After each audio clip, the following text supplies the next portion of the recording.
বিসমিল্লাহির রহমানির রহিম। ওয়েলকাম জানাই স্কুল বাংলাদেশের পক্ষ থেকে তোমাদের সবাইকে। আজকের এই পর্বে আমি তোমাদেরকে দেখাবো বাস্তব সংখ্যা ও অসমতা। এটা হচ্ছে তোমাদের উচ্চতর গণিত দ্বিতীয় পত্রের প্রথম অধ্যায় এবং এই অধ্যায়টা অনেক ইম্পর্টেন্ট একটা অধ্যায়। তোমাদের প্রত্যেকটা পরীক্ষায় অ্যাডমিশন বলো, তারপরে তোমাদের বোর্ড পরীক্ষায় বলো, সেখান থেকে কোশ্চেন আসবেই এবং এখান থেকে তোমরা এক থেকে দুইটা এমসিকিউ পাবে, এটি বাস্তবতা। এবং তোমাদের এই তিনটা আমাদের যে নিয়ম আছে, তিনটা টাইপ আছে, তিনটা টাইপ তোমাকে করতেই হবে। এই তিনটা টাইপ থেকে তোমার কি আসবে? আমাদের সৃজনশীল আসবে এই তিনটা টাইপ থেকে। তিনটা টাইপের মধ্যে প্রথম টাইপটা আমরা দেখতে পাচ্ছি যে গণিতের সংখ্যা সম্পর্কিত স্বতঃসিদ্ধগুলো তোমাকে জানতে হবে এবং শিক্ষা করতে হবে, বাসায় প্র্যাকটিস করবা বেশি বেশি। এবং সংখ্যার পরম মান সম্পর্কিত, এইটা অনেক ইম্পর্টেন্ট এবং এটা তোমার যদি কোনো একটা সৃজনশীল বা সৃজনশীলের অর্ধেক আসে তাহলে দেখবা যে পরম মান সম্পর্কিত অঙ্কগুলোই বেশি তোমাদের দিয়ে থাকে বোর্ড পরীক্ষায়। তারপরে গাণিতিক কিছু উদাহরণ আছে, সেটা আমাদের খুব ভালো করে জানতে হবে। তাহলে এই তিনটা টপিক তো হচ্ছে আমাদের সৃজনশীলের জন্য। তাহলে এই অধ্যায়টা বোঝার জন্য আমাদের কিন্তু বেসিক কিছু নলেজ আমাদের দরকার। তাহলে আজকের এই পর্বে আমি তোমাদের সেই বেসিক যে নলেজগুলো আছে, যেসব জিনিস না জানলে তোমরা এই অধ্যায়গুলোর অঙ্কগুলো বুঝবা না বা করতে পারবে না, সেসব জিনিসগুলোই আজকে আমি তোমাদেরকে একটু শেখাবো। তাহলে চলো শুরু করা যাক।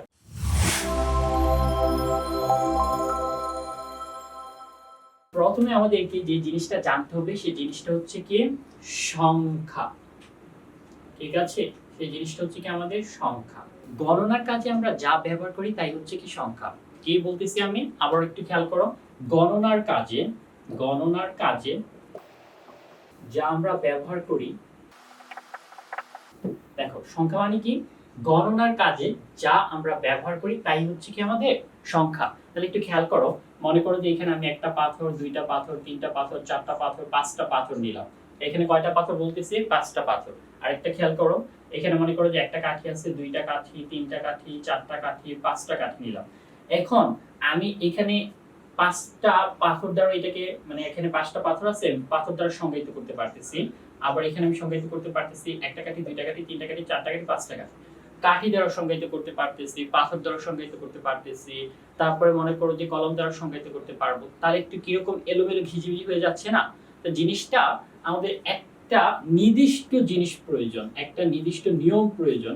সেই নিয়মটার দ্বারা যদি আমরা এমন একটা নিয়ম বা এমন একটা নির্দিষ্ট একটা জিনিস আমাদেরকে আবিষ্কার হয়েছে, সেই জিনিসটি কিন্তু সংখ্যা। এই সংখ্যার মাধ্যমে কিন্তু আমরা সবগুলা জিনিসকে একটা নির্দিষ্ট সীমার ভিতর নিয়ে আসতে পারবো। সেই জিনিসগুলো হচ্ছে আমাদের 1 2 3 4 5 6 7 8 9 আর থেকে 0, টোটাল এই 10টা সংখ্যা। এই 10টা সংখ্যা দ্বারা কিন্তু আমি, তুমি বলো আপেল বলো, কাঁঠাল বলো, পাথর বলো, এই যে আমরা এখানে দেখতে পাচ্ছি লাঠি বলো, আমরা কিন্তু নির্দিষ্ট করতে পারবো এই সংখ্যাগুলোর দ্বারা। এই একটা নির্দিষ্ট সংখ্যা আমাদের আবিষ্কৃত হয়েছে, এই সংখ্যাটার মাধ্যমে কিন্তু আমি প্রত্যেকটা জিনিসকে কি করতে পারবো?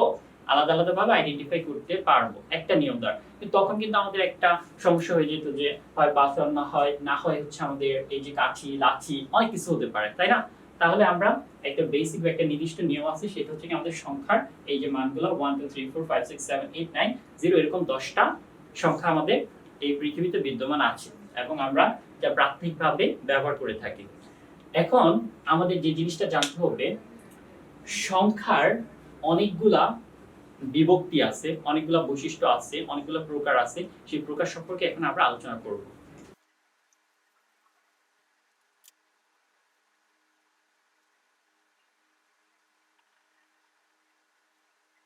এখন আমি তোমাদেরকে দেখাবো ন্যাচারাল নাম্বার অথবা কাউন্টিং নাম্বার।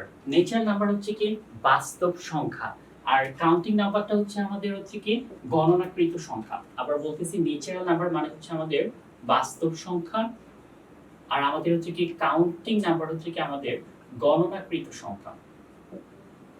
ঠিক আছে? তাহলে এই ন্যাচারাল নাম্বার বলতে আমরা কি বুঝতে পারতেছি? ন্যাচারাল নাম্বার দ্যাট মিন্স হচ্ছে কি আমাদের বাস্তব সংখ্যা, যেসব সংখ্যা আমরা বাস্তবে ব্যবহার করে থাকি, যেসব সংখ্যা আমাদের গণনার কাজে ব্যবহার করা হয়ে থাকে, সেগুলোই কিন্তু হচ্ছে কি আমাদের বাস্তব সংখ্যা। আবার বলতেছি, যেসব সংখ্যা আমাদের গণনার কাজে ব্যবহার করা হয়ে থাকে সেগুলোকে কি বলা হয়ে থাকে? বাস্তব সংখ্যা বলা হয়ে থাকে, দ্যাট মিন্স গণনাকৃত সংখ্যা বলা হয়ে থাকে। তাহলে যেমন আমরা একটা উদাহরণ দেখি 1 2 3 4 ডট ডট ডট ডট। এটা কিন্তু আমাদের হচ্ছে কি একটা বাস্তব সংখ্যা। বাস্তব সংখ্যা এইসব সংখ্যাগুলো কিন্তু আমরা কি করে থাকি, ব্যবহার করে থাকি। তাহলে আমি একটা বাস্তব সংখ্যার এখন তোমাদের একটা সেট দেখাবো। তাহলে বাস্তব সংখ্যার সেট আমরা কিভাবে লিখতে পারি, 1 2 3 4 মনে করো এরকম অসীম পর্যন্ত যাবে। অবশ্যই আমাদেরকে সেকেন্ড ব্রেকেট দ্বারা কি করে দিতে হবে, আবদ্ধ করে দিতে হবে, তাহলে কিন্তু আমরা একটা বাস্তব সংখ্যার সেট পাবো। এখন বাস্তব সংখ্যার সেটকে কি দ্বারা প্রকাশ করা হয়ে থাকে, বাস্তব সংখ্যার সেটকে দেখো প্রথম অক্ষরটা কি আমরা দেখতে পাচ্ছি ন্যাচারাল নাম্বার, ন্যাচারালের প্রথম অক্ষর হচ্ছে কি n, এই কারণে এটাকে n দ্বারা প্রকাশ করা হয়ে থাকে। তাহলে আমরা বুঝতে পারতেছি বাস্তব সংখ্যাকে n দ্বারা প্রকাশ করা হয়ে থাকে, এবং আমি একটা এখানে সেট লিখলাম, এটাকে আমরা বলতে পারবো যে সকল বাস্তব সংখ্যার সেট। একটু ভালো করে খেয়াল করো, সকল বাস্তব সংখ্যার সেট, এটা হচ্ছে আমাদের সকল বাস্তব সংখ্যার সেট। এখন তোমাদের পরীক্ষায় এইটাকে নিয়ে একটু কনফিউশন ফেলে যায়, তোমরা কনফিউশনে পড়ে যাও যে পরীক্ষায় একটা এমসিকিউ এরকম প্রায় আসতে দেখা যায়। দেখো আমি আরেকটা সংখ্যার সেট লিখতেছি 1 2 3 4 5। এখন তোমার কি দেখে মনে হচ্ছে যে এইটাও কিন্তু আমি বলতেছি একটা বাস্তব সংখ্যার সেট, এইটার মধ্যে ডিফারেন্সটা কি জানো? এইটা কিন্তু আমি বলতেছি এইটাও বাস্তব সংখ্যার সেট। কেন বাস্তব সংখ্যার সেট বলো তো?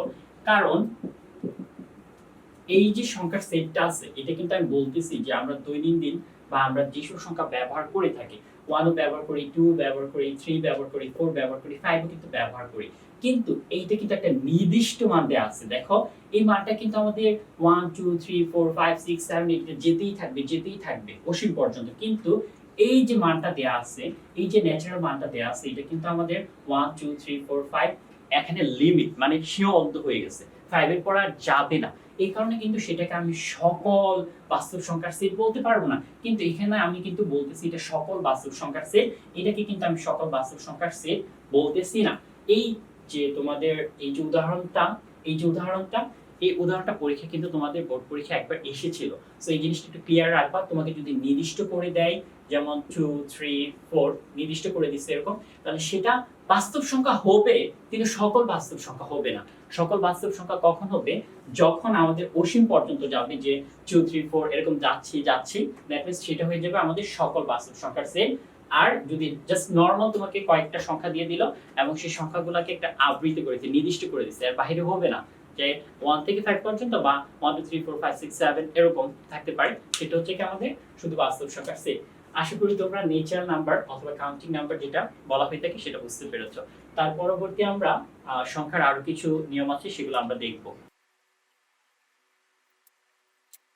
এখন আমরা দেখব পূর্ণ সংখ্যা। এখন আমরা কি দেখব, পূর্ণ সংখ্যা। পূর্ণ সংখ্যা, পূর্ণ সংখ্যার ইংরেজি টার্ম হচ্ছে ইন্টিজার।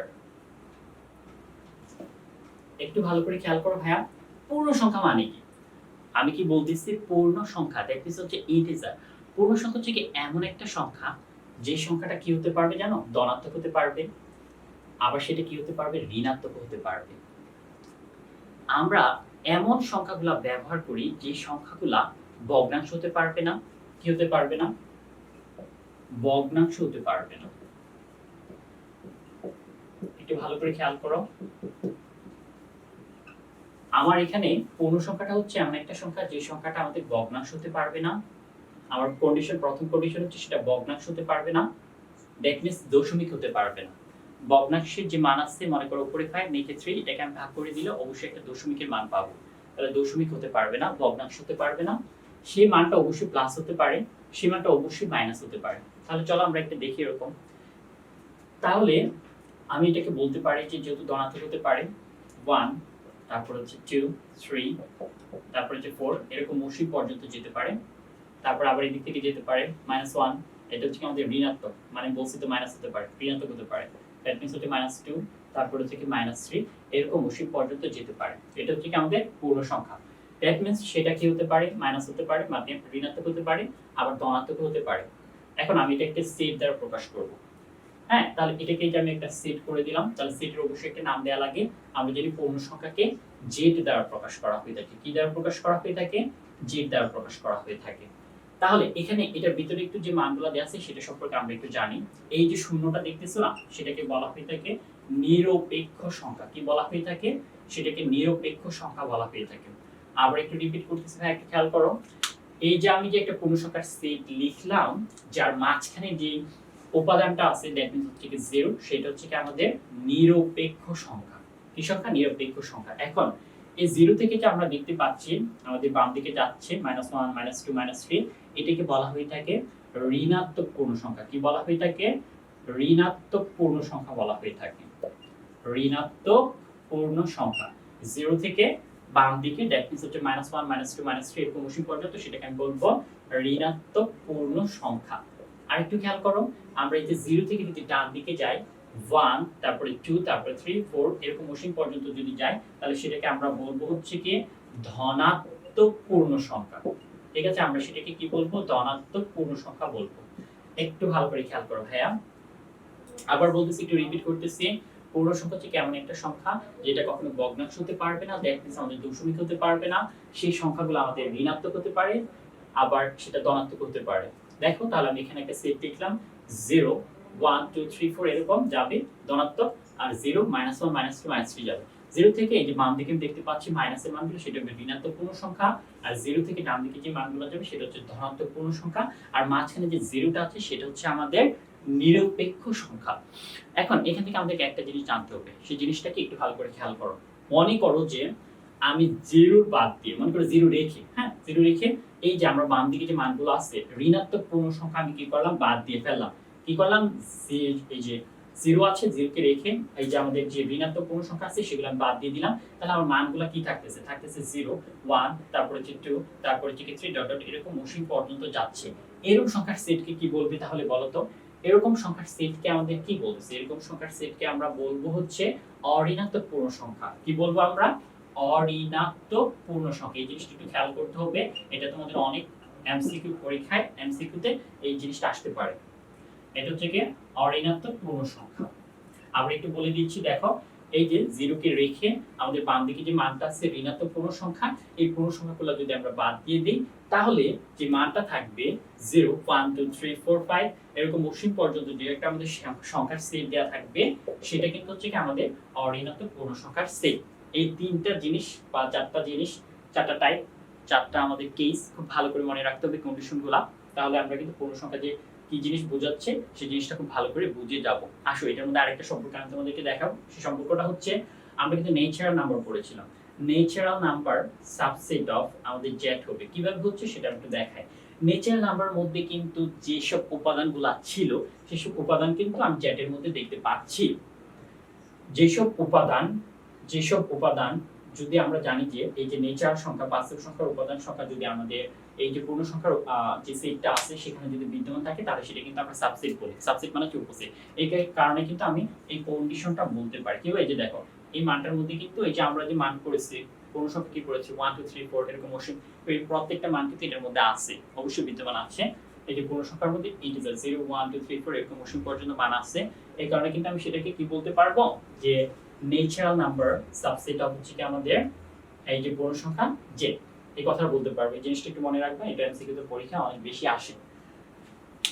ঠিক আছে, তার পরবর্তী আমরা যে জিনিসটা শিখব সেটা হচ্ছে মূলদ সংখ্যা।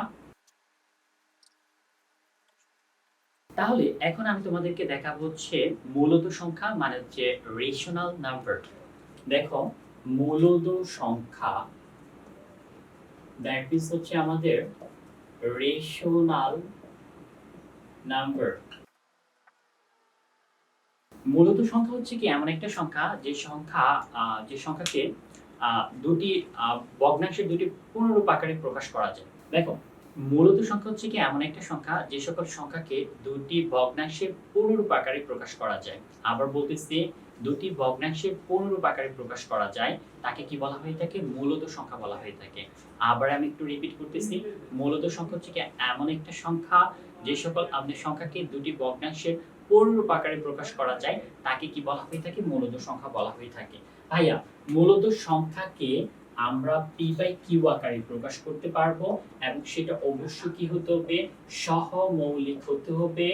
সহমৌলিক হবে। কি সহমৌলিক হবে? এই যে পি আর কিউটা সহমৌলিক হবে এবং এলিমেন্টটা হচ্ছে কি হয়ে থাকবে আমাদের? জ্যাট হয়ে থাকবে। এলিমেন্টটা হচ্ছে কি আমাদের জ্যাট হবে। এবং আরেকটা কন্ডিশন হচ্ছে সেখানে কিউ নট ইকুয়াল 0 হতে পারবে না। তাহলে মূলত সংখ্যা হচ্ছে পি বাই কিউ আকারে আমরা প্রকাশ করতে পারবো, এবং এই পি আর কিউটা সমমৌলিক হবে, এবং এলিমেন্টটা হচ্ছে কি আমাদের জেড হবে। মানে এই যে আমাদের জেড, যে আমাদের পূর্ণ সংখ্যাটা ছিল, পূর্ণ সংখ্যার সকল উপাদান কিন্তু আমাদের এর ভিতর অন্তর্ভুক্ত থাকবে পি এবং কিউর মধ্যে। আর কিউর মানটা কখনোই শূন্য হতে পারবে না। কিউর মানটা কি হতে পারবে না? কখনো শূন্য হতে পারবে না। তাহলে আমরা একটা দেখি, একটু উদাহরণ দেখি। মনে করো যে আমরা মূলত সংখ্যাকে কিউ আকারে প্রকাশ করা যায়। মূলত সংখ্যাকে কি আকারে প্রকাশ করা যায়? কিউ আকারে প্রকাশ করা যায়। এখন আমি যদি এই কিউর মান যদি 0 ধরি, দেখো এটা হচ্ছে কি কিউ, এটা হচ্ছে আমাদের পি বাই কিউ। তাহলে আমাদের এই যে পি আমি ঠিক রাখলাম, যদি কিউর মান আমি 0 নেই, দেখো একটু ভালো করে খেয়াল করো, কেন আমাদেরকে বলছে যে কিউ নট ইকুয়াল 0 হতে পারবে না। আমি যদি কিউর মানটা 0 বসাই, এই যে কিউর মানটা 0 বসাই, আমি পি বাই কিউ আকৃতিতে বানাতে চাচ্ছি, তাহলে আমি যদি কিউর মান 0 বসা দিই, তাহলে এটা কি কখনো উপরে একটা সংখ্যা আছে, নিচে সংখ্যা 0 দ্বারা কি ভাগ করা যায়? যায় না। এটা একটা অসংজ্ঞায়িত আকৃতির হয়ে যাবে। তাহলে এটাকে আমরা কি করতে পারবো? ভাগ করতে পারবো না। এই কারণে আমাদের কখনোই এই যে নিচে যে মানটা আছে কিউটা, সেটা কখনোই আমাদের কি হতে পারবে না? 0 হতে পারবে না। এই জিনিসটা অবশ্যই ভালো করে তোমাদের মনে রাখতে হবে। তারপর আমাদের যে জিনিসটা বুঝতে হবে, এটা তো আমরা বুঝলাম যে কিউ নট ইকুয়াল 0, সহমৌলিক জিনিসটা আমাদেরকে বুঝতে হবে যে পি আর কিউ যে মানটা আছে, যে উপাদানগুলো আছে, সেটা অবশ্যই সহমৌলিক হতে হবে। এটা ভালো করে খেয়াল করো, এই জিনিসটা আমাদেরকে খুব ভালো করে বুঝতে হবে। এই জিনিসটা না বুঝলে কিন্তু তুমি যে মূলদ সংখ্যা বা রেশনাল নাম্বার যে পি বাই কিউ আকারে আমরা যে কিভাবে এটাকে উপস্থাপন করতেছি, প্রকাশ করতেছি, সেই জিনিসটা বুঝবা না। তাহলে দেখো আমি 3 একটা এখানে একটা সংখ্যা নিলাম, আর 1 একটা এখানে একটা সংখ্যা নিলাম। তাহলে 3 এর উৎপাদক কি হতে পারে? 3 ইনটু হচ্ছে 1 হতে পারে। 3 এর উৎপাদক 3 এবং 1 হতে পারে, আর 1 এর উৎপাদক আমাদের 1ই হবে। তাহলে একটু ভালো করে খেয়াল করো তো, 3 এর এখানে উৎপাদক হচ্ছে 3, আবার হচ্ছে 1, আর 1 এর উৎপাদক হচ্ছে 1। এই দুইটার মধ্যে দেখো তো কমন আছে কি? আমি দেখতে পাচ্ছি 1 উৎপাদক, আর এখান থেকে 1 উৎপাদক, এই দুইটা উৎপাদক কমন আছে। যেহেতু এখান থেকে এই যে 3 এবং 1 এর মধ্যে দুইটা উৎপাদক হচ্ছে কি একই উৎপাদক 1, সেটা হচ্ছে কি আমাদের কমন আছে, একই রকম আছে, তাই আমরা বলতে পারবো যে 3 আর 1 হচ্ছে কি পরস্পর সহমৌলিক। 3 আর 1 হচ্ছে কি আমাদের পরস্পর সহমৌলিক। এটা ভালো করে খেয়াল করো। আমরা আরেকটা উদাহরণ দেখি, এটা দ্বারা যদি তোমরা না বুঝতে পারো। মনে করো এখানে 7 আর 8 নিলাম। এটা ভালো করে খেয়াল করো, 7 এর আমাদের উৎপাদক কি হতে পারে? 7 আর 1 হতে পারে, ঠিক আছে? আর 8 এর আমাদের উৎপাদকগুলো কি হতে পারে? উৎপাদকগুলো তো কি বুঝো জানো? আমরা এই যে 8 লিখলাম, তারপরে 2 দ্বারা ভাগ করে দিলাম। ছোট ছোট সংখ্যা দ্বারা আমরা কি করি? ভাগ করি। প্রথম 8 কে 2 দ্বারা, তারপরে 4 হবে, তারপর আবার 2 কে 4 দ্বারা ভাগ করব, আবার 2 হবে। যে মানগুলো বের হয় ওইগুলোই কিন্তু আমাদের উৎপাদক। তাহলে দেখো 8 এর উৎপাদক কি হতে পারে? একটু খেয়াল করো, 1 হতে পারে, 2 হতে পারে, 4 হতে পারে, আর 8 হতে পারে, রাইট? তাহলে এখান থেকে আমরা খেয়াল করি, এখানে যে উৎপাদকগুলো আছে, 7 এর উৎপাদক আমি দেখতে পাচ্ছি 7, 1, আর এখানে দেখতে পাচ্ছি 8 এর উৎপাদক আছে 1, এখানে আছে 2, এখানে আছে 4, এখানে আছে 8, রাইট? তাহলে এই যে 7 এবং 8 এর যে উৎপাদকগুলো আছে, সেই উৎপাদকগুলোর মধ্যে কমন কি আছে? দেখো এখানে 1 আছে, এখানে 1 আছে। এই দুইটা জিনিস কিন্তু আমি দেখতে পাচ্ছি যে কমন আছে। এখানে 1, এখানে 1, উৎপাদক দুইটা কমন আছে, অবশ্যই এক জাতীয়। যেহেতু এখানে কমন আছে, এই কারণে আমি বলতে পারি 7 আর 8 হচ্ছে কি পরস্পর হচ্ছে কি সহমৌলিক। এরকম আমাদের সংখ্যাটা হতে হবে। যখন আমরা পি বাই কিউ আকারে প্রকাশ করব, সেটা অবশ্যই কি হতে হবে? সমমৌলিক হতে হবে, এই যে এই আকৃতির হতে হবে, এবং এটা কি নট ইকুয়াল 0 হবে। ঠিক আছে? কখনোই কিউ মান 0 হবে না। আর এখানে যে মানগুলো আছে পি এবং কিউ মানগুলো, সেটা অবশ্যই কি হতে হবে? আমাদের জেড হবে। দ্যাট মিন্স পূর্ণ সংখ্যা হতে হবে। তাহলে এখন আমাদেরকে আরেকটা জিনিস যেটা জানতে হবে, সেটা হচ্ছে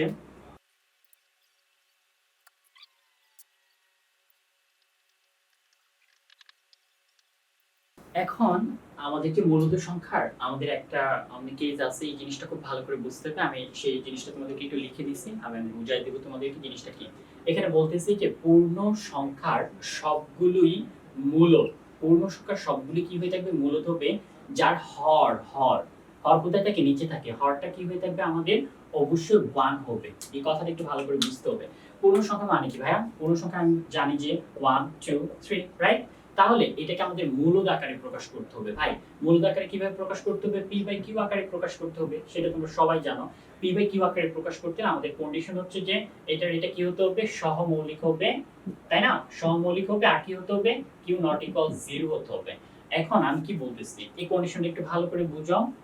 পূর্ণ সংখ্যার সবগুলোই হবে মূলদ, যার হর হচ্ছে কি 1, রাইট? যেহেতু আমি পূর্ণ সংখ্যা লিখলাম 1 2 3 এরকম অনেক কিছু হতে পারে, জাস্ট আমি তিনটা সংখ্যা লিখলাম। এটা মূলদ। মূলদ মানে কি? পি বাই কিউ আকারে প্রকাশ করতে হয়। মনে করেন আমি 3 নিলাম, তাহলে পি কে আমি ধরলাম 3, আর তা বললাম যে এটার মূলদ অবশ্যই হরটা, মূলদ যার হরটা কি হতে হবে? 1 হতে হবে। তা আমি যে এই 3 কি কিন্তু বলতে পারতেছি, যেহেতু এটা পূর্ণ সংখ্যা, এটাকে আমি কিন্তু মূলদ বলতে পারতেছি। কি মূলদ বলতে পারবো? মূলদ বলতে পারবো এই কারণে তার হর যদি অবশ্যই 1 হয়, তাহলে এখানে মনে করো 7 আছে, ঠিক আছে? এটাকে আমি কি বলতে পারবো? এটা একটা পূর্ণ সংখ্যা, তাই পূর্ণ সংখ্যা অবশ্যই এটা একটা মূলদ হবে। কিভাবে মূলদ হবে ভাই? এই যে আমি এটা নিচে 1 ভাগ করে দিলাম, দ্যাট মিন্স এটা কি হয়ে যাবে? এটা মূলদ হয়ে যাচ্ছে। আবার এটাকে পূর্ণ সংখ্যা হচ্ছে। কিভাবে হচ্ছে ভাই?